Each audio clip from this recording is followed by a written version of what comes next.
I smoothed my apron and took a deep breath, steeling myself for the conversation I knew was coming. George's heavy footsteps echoed through the hallway, and I braced myself against the kitchen counter. "Tara, honey?" His voice was tentative, almost sheepish. "We need to talk." I turned, forcing a smile. "What is it, George?" He stepped into the kitchen, a familiar figure hovering behind him. My stomach dropped as I recognized Adrian, George's brother, the last person I wanted to see darkening our doorstep. "Look who showed up." George's grin was strained. "Adrian's in town and needs a place to stay for a while. I told him he could crash here." Adrian sauntered in, all easy smiles and charm. "Hey, sis! Long time no see." I gripped the edge of the counter, willing my voice to remain steady. "Adrian, what a surprise." George's eyes darted between us, clearly sensing the tension. "It'll just be for a few days, right, Adrian?" "Oh, absolutely," Adrian drawled, already making himself at home by opening our fridge. "Just until I get back on my feet."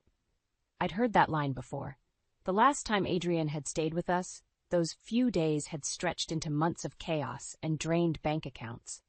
"George, can I speak to you privately for a moment?" I managed through gritted teeth. We stepped into the hallway and I hissed, "What were you thinking?" "You know how I feel about Adrian staying here." George ran a hand through his thinning hair. I know, but he's family, Tara. We can't just turn him away." "Can't we?" I crossed my arms. "After everything that happened last time?" Before George could respond, a small voice piped up from the stairs. "Dad, who's that man in the kitchen?" We both turned to see our son, Ethan, peering down at us with wide eyes. George's face softened. "That's your Uncle Adrian, buddy. He's going to be staying with us for a little while." Ethan's brow furrowed. "Is that why you and Mom are fighting?" "We're not fighting, sweetie," I said quickly, shooting George a pointed look. "We're just discussing things. Why don't you go say hello to your uncle?" As Ethan padded into the kitchen, I turned back to George. "This isn't over. We need to set some ground rules." George nodded, looking relieved to postpone the argument. We rejoined the others in the kitchen, where Adrian was regaling Ethan with some far-fetched tale. "And that's how I wrestled an alligator in Florida," Adrian finished with a flourish. Ethan's eyes were as big as saucers. "Wow, Uncle Adrian, you're so cool." I felt a pang of worry. Adrian had always been able to charm Ethan, and I feared the influence he might have on our impressionable son. "All right, Ethan," I said, perhaps a bit too sharply. "Time to get ready for bed. Say goodnight to everyone." As Ethan trudged upstairs, Adrian turned to us with that infuriating grin. "So, where am I bunking?" George glanced at me nervously. We thought the guest room would be." "Actually," I interrupted, an idea forming, "the guest room is being repainted. You'll have to take the pull-out couch in the basement."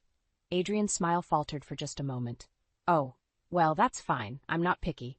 As George showed Adrian downstairs, I allowed myself a small, vindictive smile. It wasn't much, but it was a start. Later that night, as George and I lay in bed, I couldn't shake the feeling of unease that had settled over me. "George," I whispered, "promise me this won't be like last time." He rolled over, wrapping an arm around me. "I promise, Tara. It'll be different this time." But as I drifted off to sleep, I couldn't help but wonder if I was naive to believe him. Little did I know, Adrian's arrival was just the beginning of a storm that would threaten to tear our family apart.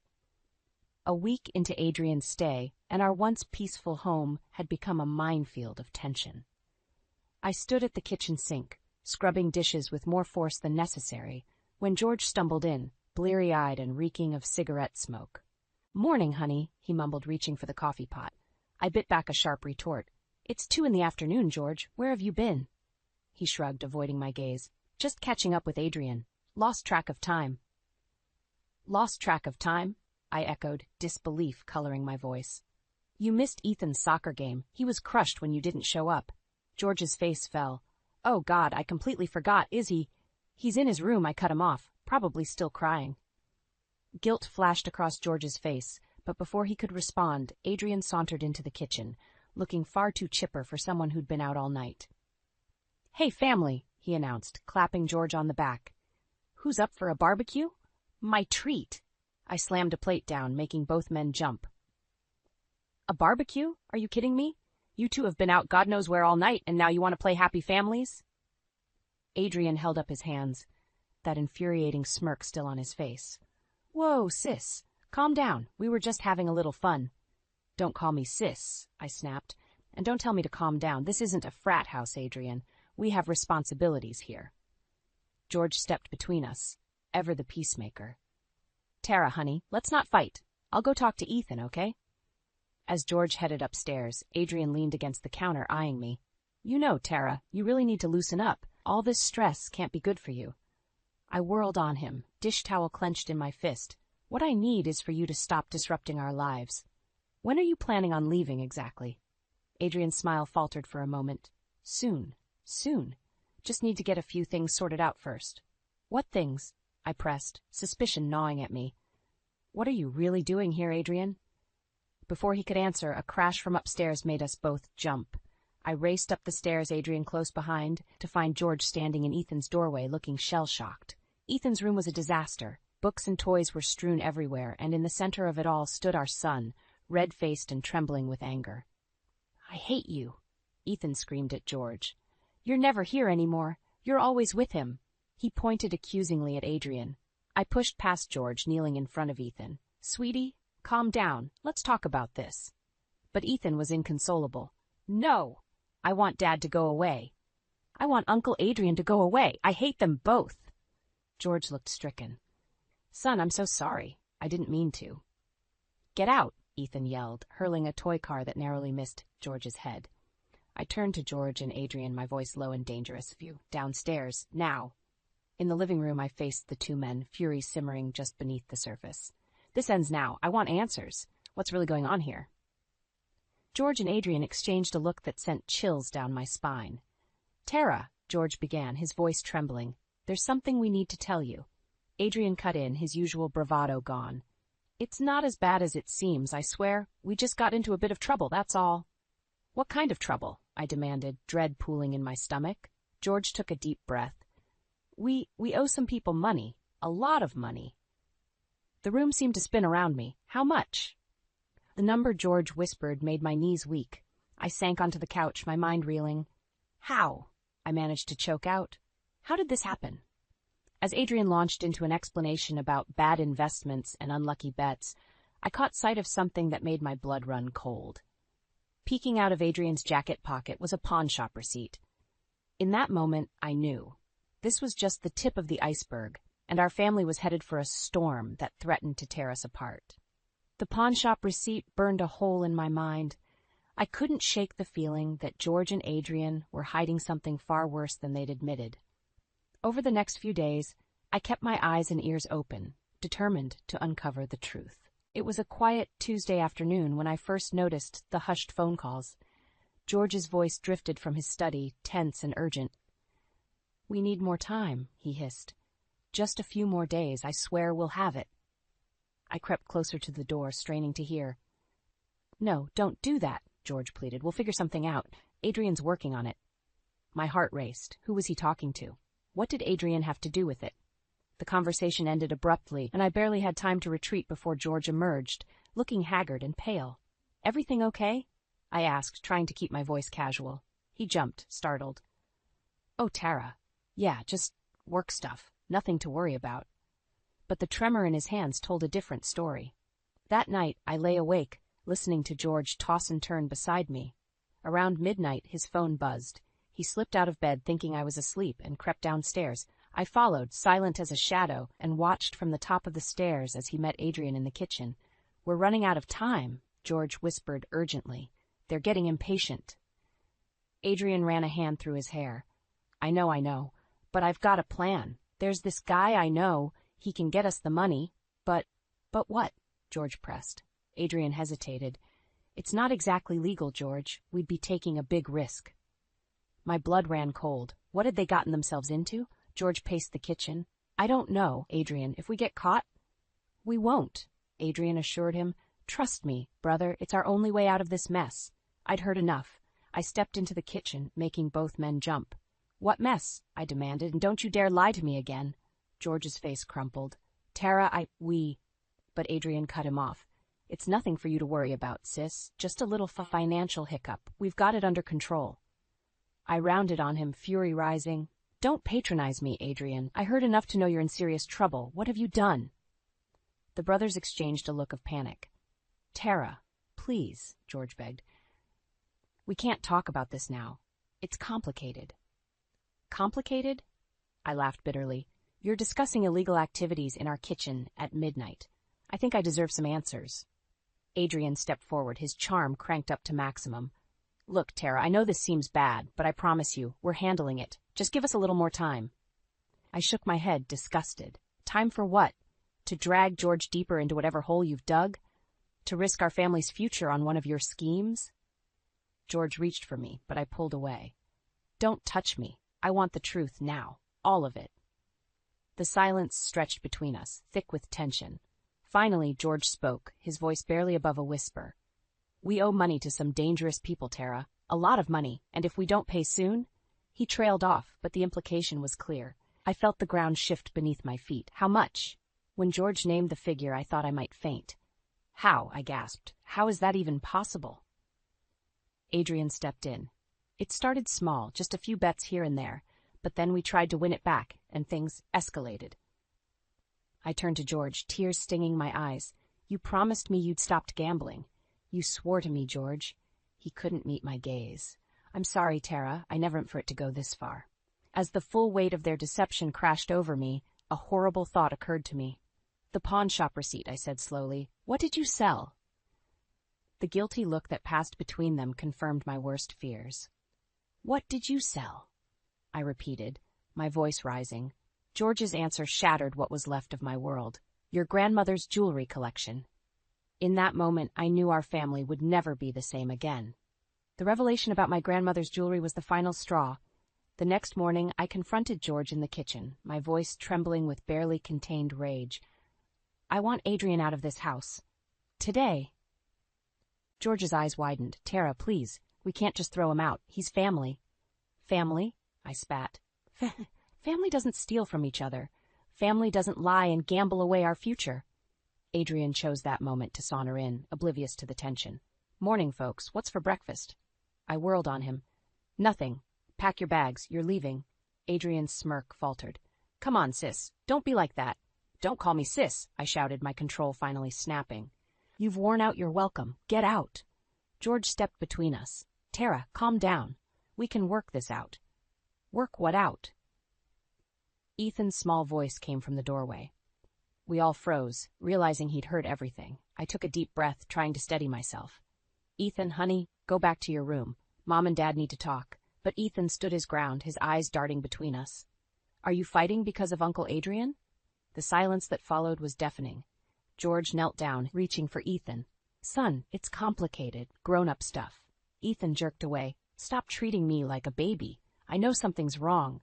You're always arguing, and Dad's never home anymore. My heart broke seeing the pain in my son's eyes. I shot a venomous glare at George and Adrian. See what you've done? Your selfish actions are tearing this family apart.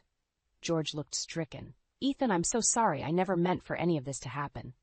Adrian, for once, seemed at a loss for words. I made a decision then and there. Ethan, go pack a bag. We're going to stay with Grandma for a while. What? George exclaimed.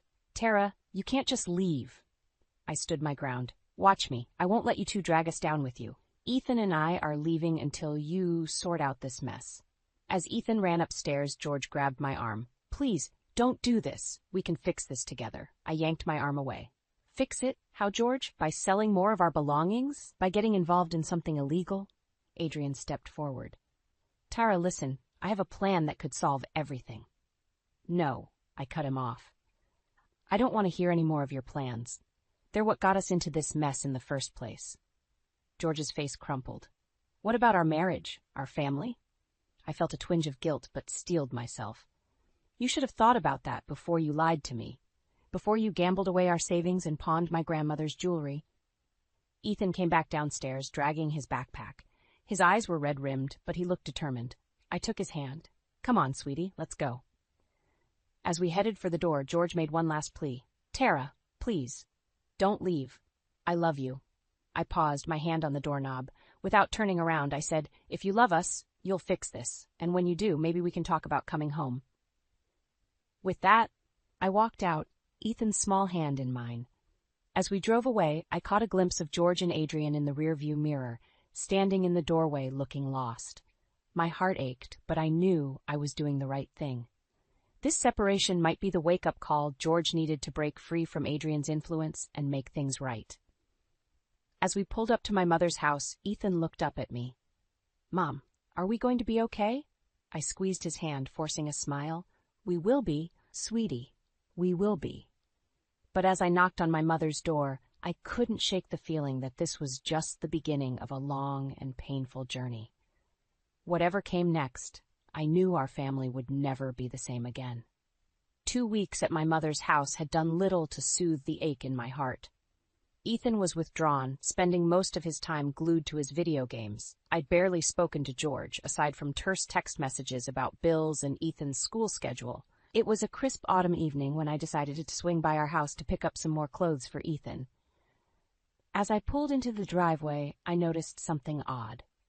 My car was missing. Heart racing, I fumbled for my keys and burst through the front door. "George?" I called out. No answer. The house was eerily quiet. I climbed the stairs, a sense of dread growing with each step. In our bedroom, dresser drawers hung open, clothes strewn about. George's closet was half empty. My hands shaking, I dialed George's number. Straight to voicemail. "Where the hell are you?" I hissed into the phone. "Call me back. Now." As I paced the room, my eye caught on something poking out from under the bed. I knelt down and pulled out a crumpled piece of paper. It was a receipt from a pawn shop, dated just 2 days ago. The item description made my blood run cold. Antique silver tea set. My grandmother's tea set. The one she'd left me in her will. The one I'd been saving for Ethan's wedding day. Fury and panic warred inside me. I stormed down to the basement, praying I was wrong. But when I threw open the storage closet, my worst fears were confirmed. The carefully packed box containing my most precious family heirlooms was gone. I sank to the floor, my mind reeling. How could George do this? How far had he fallen? My phone buzzed, startling me. A text from an unknown number. "Meet us at Riverside Park, 1 hour. Come alone or deal's off." My heart pounded. What deal? What had George and Adrian gotten themselves into? I knew I should call the police, but fear for George's safety held me back. Whatever trouble he was in, I couldn't bear the thought of him getting hurt, or worse. With trembling hands, I texted my mother, asking her to keep Ethan overnight. Then I got in my mother's borrowed car and drove to the park, my mind racing with possibilities, each worse than the last. The park was deserted when I arrived, shadows lengthening in the fading light. I clutched my phone, ready to dial 911 at a moment's notice. A figure emerged from behind a tree. George. He looked haggard, his eyes darting nervously. "Tara," he breathed. "You came." "Where's my car, George? And my grandmother's tea set?" I demanded. He flinched. "I'm so sorry. We needed the money, but it's going to be okay now. Adrian's got a plan." "A plan?" I cut him off. "Like all his other brilliant plans that got us into this mess?" George grabbed my arms, his eyes pleading. "You don't understand. These people, they're dangerous, if we don't pay them back." A twig snapped behind me. I whirled around to see Adrian approaching, flanked by 2 burly men I didn't recognize. "Well, well," Adrian drawled. "The gang's all here." One of the men stepped forward, his hand ominously inside his jacket. "You got our money?" George paled. We're working on it. Just a little more time." The man's face hardened. "Time's up. You know the consequences."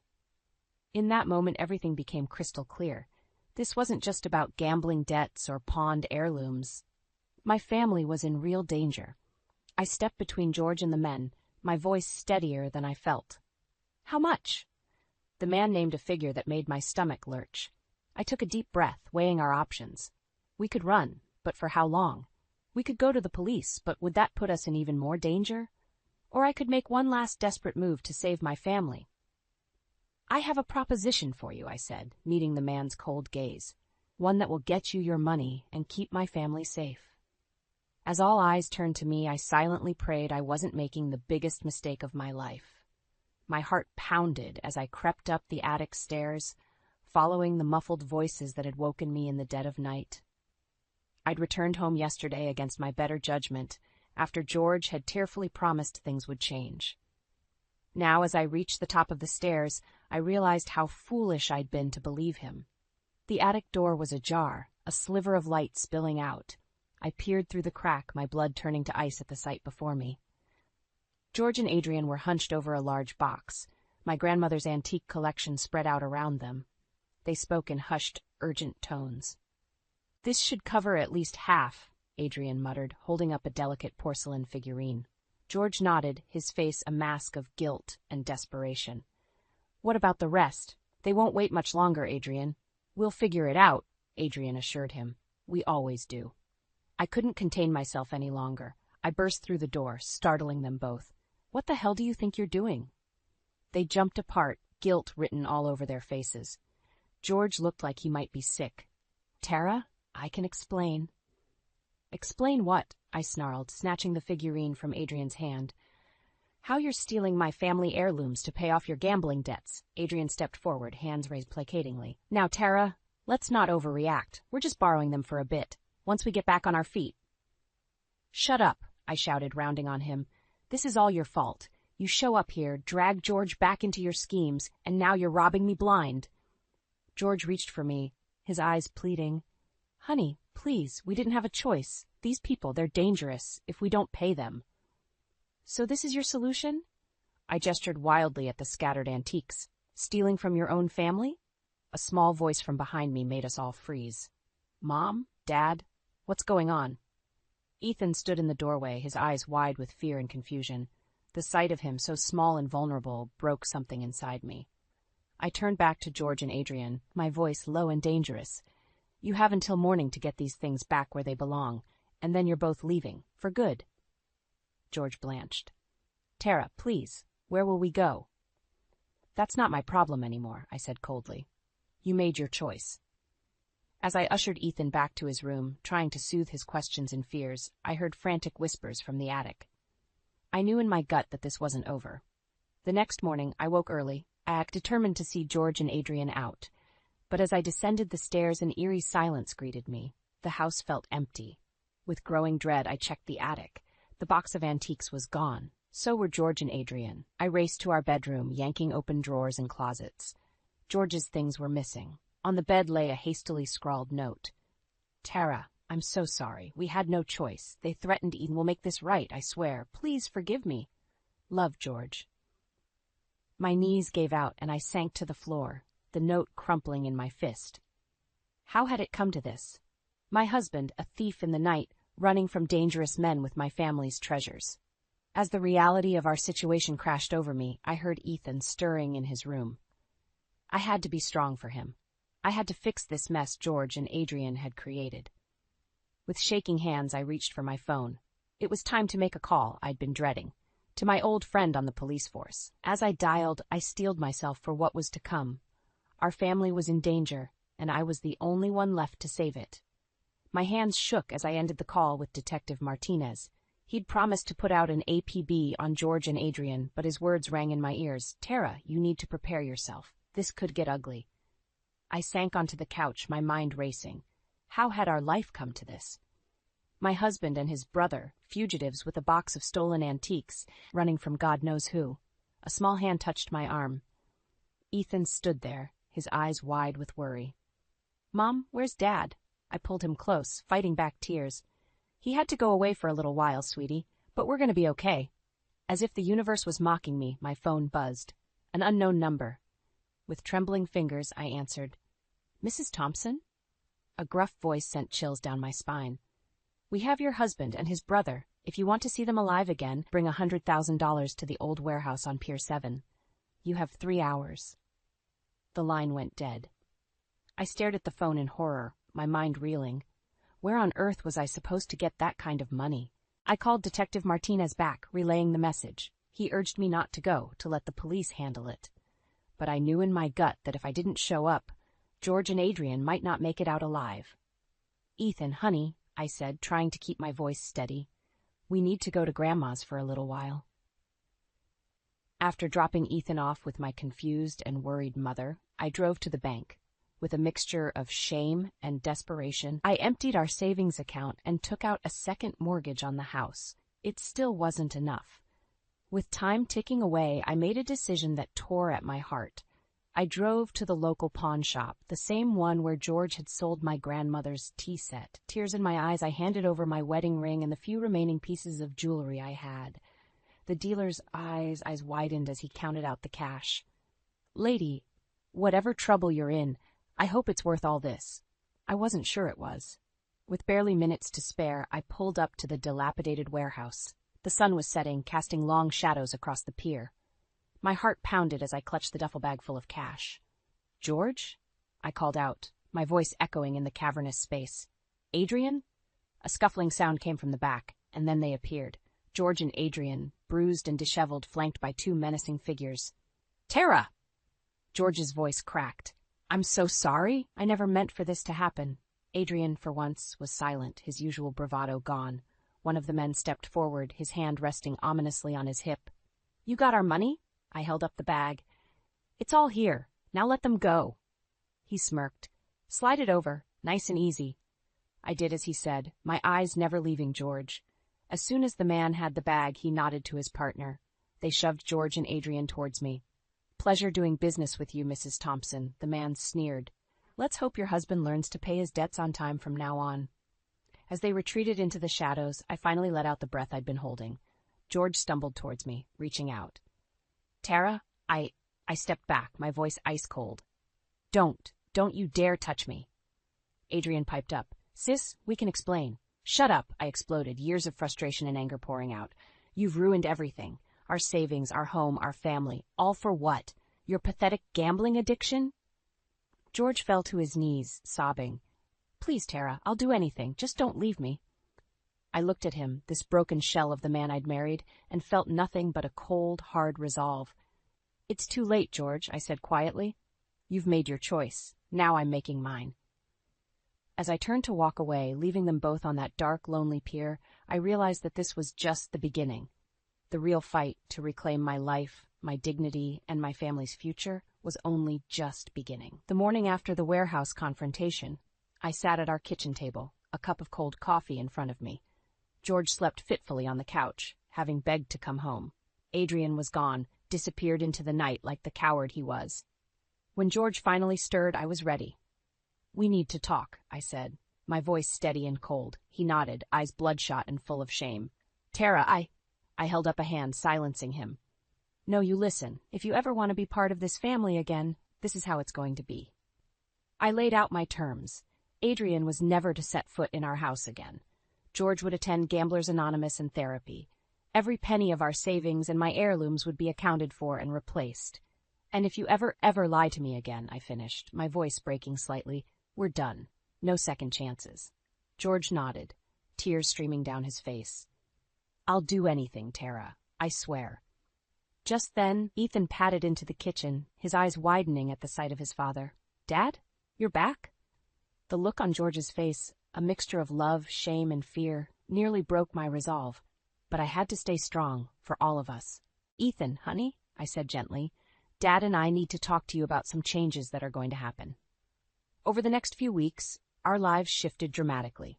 George moved into the spare room, attending meetings every night.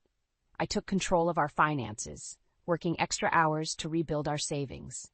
Ethan, my brave, perceptive boy, seemed to understand more than we gave him credit for. One night, as I tucked him in, he asked, "Mom, is Dad going to be okay?" I smoothed his hair, choosing my words carefully. "I hope so, sweetie. He's trying very hard to make things right." Ethan nodded solemnly. "I'm glad you made him stop hanging out with Uncle Adrian. He wasn't very nice." My heart swelled with pride and sadness. "You're right, honey. Sometimes we have to make tough choices to protect our family." As the months passed, I watched George struggle and grow. He threw himself into his recovery, taking on extra work to repay our debts. Slowly, painfully, we began to rebuild trust. One evening, as we sat on the porch watching Ethan play in the yard, George turned to me, his eyes clear and earnest.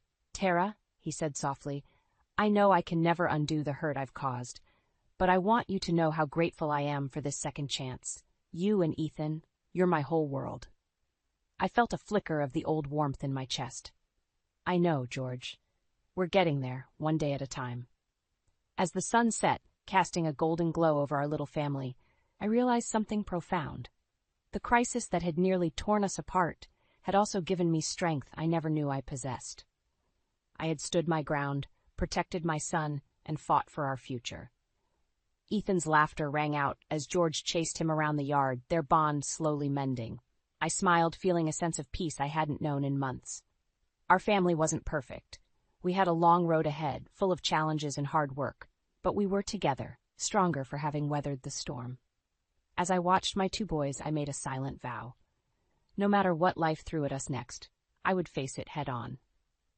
I had found my voice, my strength, and I would never let anyone, not Adrian, not George, not anyone, threaten our happiness again. The old Tara, the one who had let others make decisions for her, was gone. In her place stood a woman who knew her worth, who would fight tooth and nail for her family's well-being. And as the first stars appeared in the twilight sky, I felt a surge of hope for our future. We had been tested, nearly broken, but we had survived. Whatever came next, we would face it together, one day at a time.